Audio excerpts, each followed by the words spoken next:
You said in your testimony that we can't let sequestration take effect.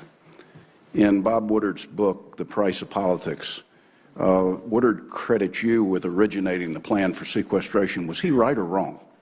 Well, Senator, it's a little more complicated than that, and even in his account, it was a little more complicated than that.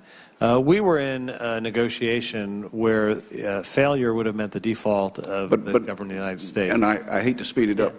Did you make the suggestion? Well, what I did was said that with all other options closed, we needed to look for an option where we could agree on how to resolve our differences. And we went back to the 1984 plan that Senator Graham and Senator Rudman worked on and said that that would be a basis for having a consequence that would be so unacceptable to everyone that we'd be able to get action. So is it unfair that the President says the blame is on House Republicans? Well, I think that they originated. It's what he said. Senator, the demand for an enforcement mechanism was not something that the administration was pushing at that moment. Our preferred outcome would have been to have there be something on taxes and something on spending.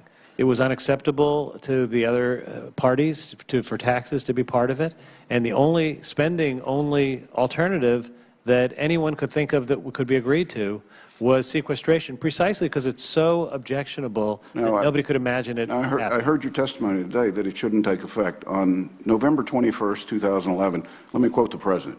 Already some in Congress are trying to undo these automatic spending cuts. My message is simple. No. I'll veto any effort to get rid of these automatic spending cuts to domestic and defense spending. There will be no easy off-ramps on this one. What's changed? Well, the rest of what he said was Congress should work on putting in place policies that make sense to get our fiscal house in order. That is consistent with what he said last night. It's consistent with what I believe.